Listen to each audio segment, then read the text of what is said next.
Have you ever been in this situation where you want to write or say a German sentence which has two objects, an accusative object and a dative object, but you were not entirely sure where to place them, where to position them? Does the dative object come first or is it the accusative object?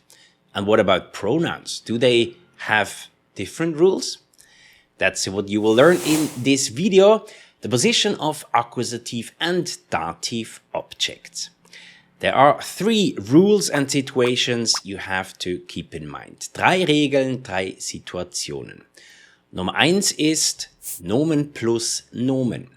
A noun plus a noun. So one object is a noun and the other object is also a noun. Situation 2 ist Pronomen plus Nomen. So if you have a pronoun and a noun. And of course, situation 3 is if you have 2 pronouns, 2 Pronomen. What are these nouns, pronouns again? Just a little quick, give you an example. For example, 2 Nomen, der Tee, die Oma.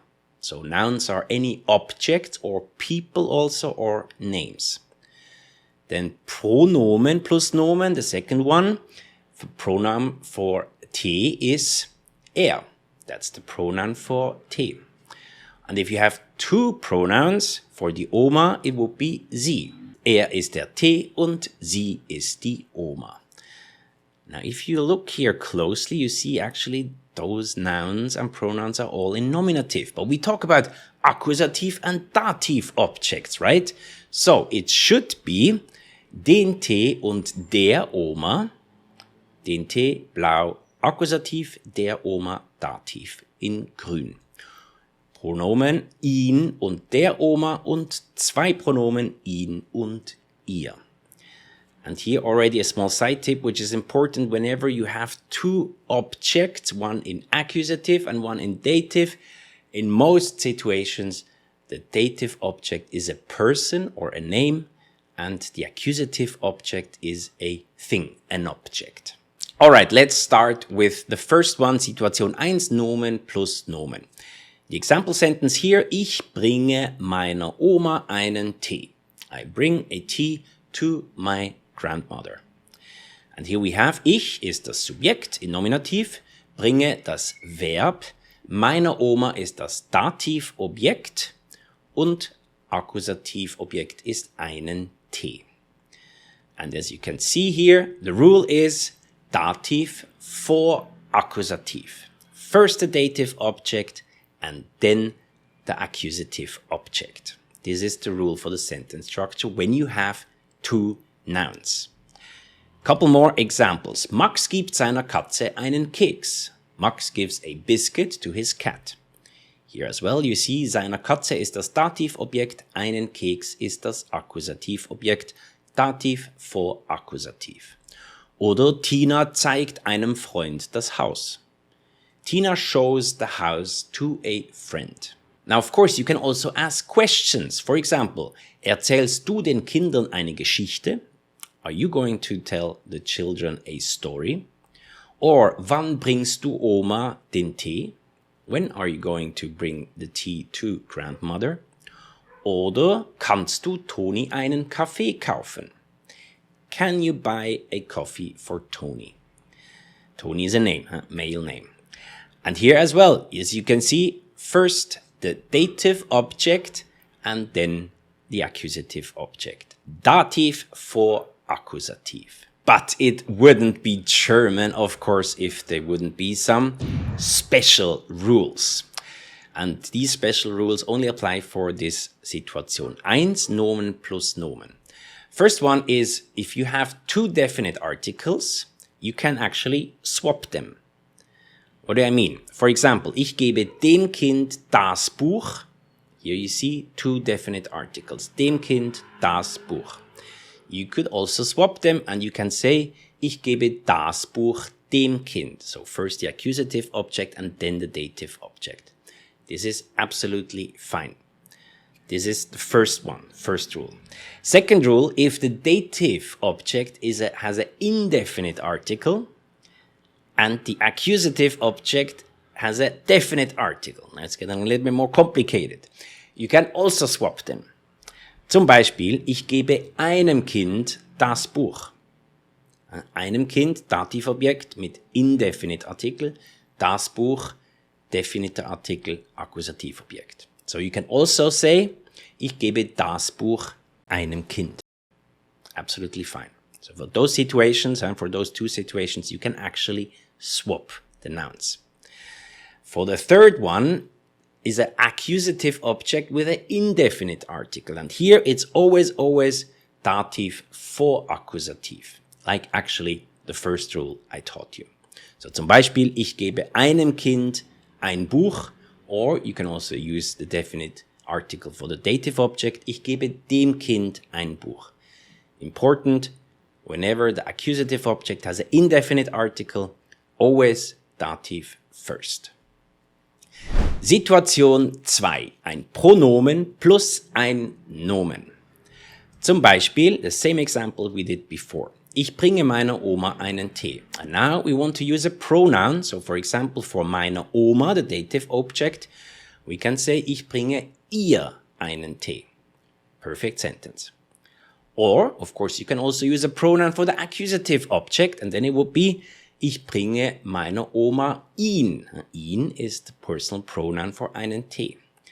But here, there is something wrong. Why? Because you have to swap those. Because the rule is Pronomen for Nomen. So whenever you have a pronoun in a sentence, if one of the object is a pronoun, always the pronoun comes first. It doesn't matter if it's the accusative object or the dative object. It's always the pronoun first.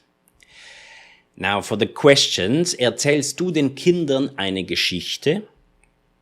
Here we can replace them, for example, mit erzählst du ihnen eine Geschichte? Are you going to tell them a story? Or you can also replace the story with a pronoun, erzählst du sie den Kindern? Or, another question, also we had before, kannst du Toni einen Kaffee kaufen? Can you buy a coffee for Toni? With one pronoun, kannst du ihm einen Kaffee kaufen? Can you buy a coffee for him? And kannst du ihn Toni kaufen? Can you buy it, the coffee, for Toni? And here, as well, as you can see, the rule is Pronomen for Nomen. Always the pronoun first. Whenever you have a pronoun in the sentence, the pronoun comes first. It doesn't matter if it's accusative or dative pronoun. Situation 3, zwei Pronomen. Again, the same example sentence. And now here with two pronouns. Ich bringe ihr ihn. Ihr is meine Oma, ihn is einen Tee. And this is not correct as well, because it should be, according to the rule, accusative for dative. If you have two pronouns, if your objects are two pronouns, then the rule is accusative for dative. So it should be ich bringe ihn, ihr. For these examples, the questions we did before, now we're not going to change them. Actually, we're going to answer those questions. So, erzählst du den Kindern eine Geschichte? Are you going to tell the children a story? Answer could be, ja, ich erzähle sie ihnen. Yes, I will tell them. I will tell it to them. Sie ist die Geschichte, ihnen are the kids. Oder wann bringst du Oma den Tee? Ich bringe ihn ihr sofort. I will bring it to her immediately. Oder kannst du Toni einen Kaffee kaufen? Ja, ich kaufe ihn ihm. Yes, I will buy it for him.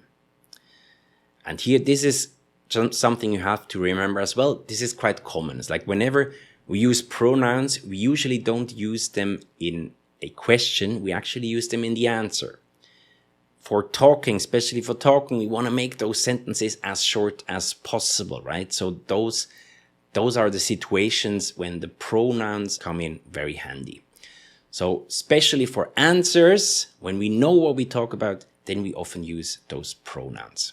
And as you can see here as well, whenever you have two pronouns, the rule is accusative for dative. Bonus tip. Pronomen plus pronomen, what we just had. Now this is a bonus tip, especially interesting for students of a higher level, B1 or higher, because it's about different pronouns. So the examples I used before were all Personalpronomen, personal pronouns. Of course, most common ones are personal pronouns. But as you might know, in German we also have indefinite pronomen, demonstrative pronomen, and possessive pronomen. Let's make examples. So we take the question, kannst du bitte dem Kind ein Buch geben? Kannst du bitte dem Kind ein Buch geben? Can you please give a book to the child? Now with an indefinite pronomen, you could answer something like this. Ja, ich gebe ihm eins. Ja, ich gebe ihm eins. Yes, I give him one. Or I give one to the child. Demonstrativ Pronomen. Ich gebe ihm dieses. I will give him this one here. And possessive Pronomen. Ich gebe ihm meins. Ich gebe ihm meins. I will give him my book. Mine. Now here we also have two pronouns, right? The sentence with two pronouns. But because they are not personal pronouns, the rule is like this. Dativ for accusative. So again, keep in mind that this is not the common situation. Most common used are definitely personal pronouns, but for indefinite, demonstrative and possessive pronomen, it changes again. It's actually dativ for accusative. And don't forget, possessive pronomen are not possessive articles. They are not the same. If you want to know more about possessive articles, you can watch this list here, this playlist here. And if you want to know more about accusative and dative, detailed when to use which one in a sentence, you can watch this video here. Vielen Dank fürs Zuschauen. Hope you learned something. Bis zum nächsten Mal. Tschüss und bye bye.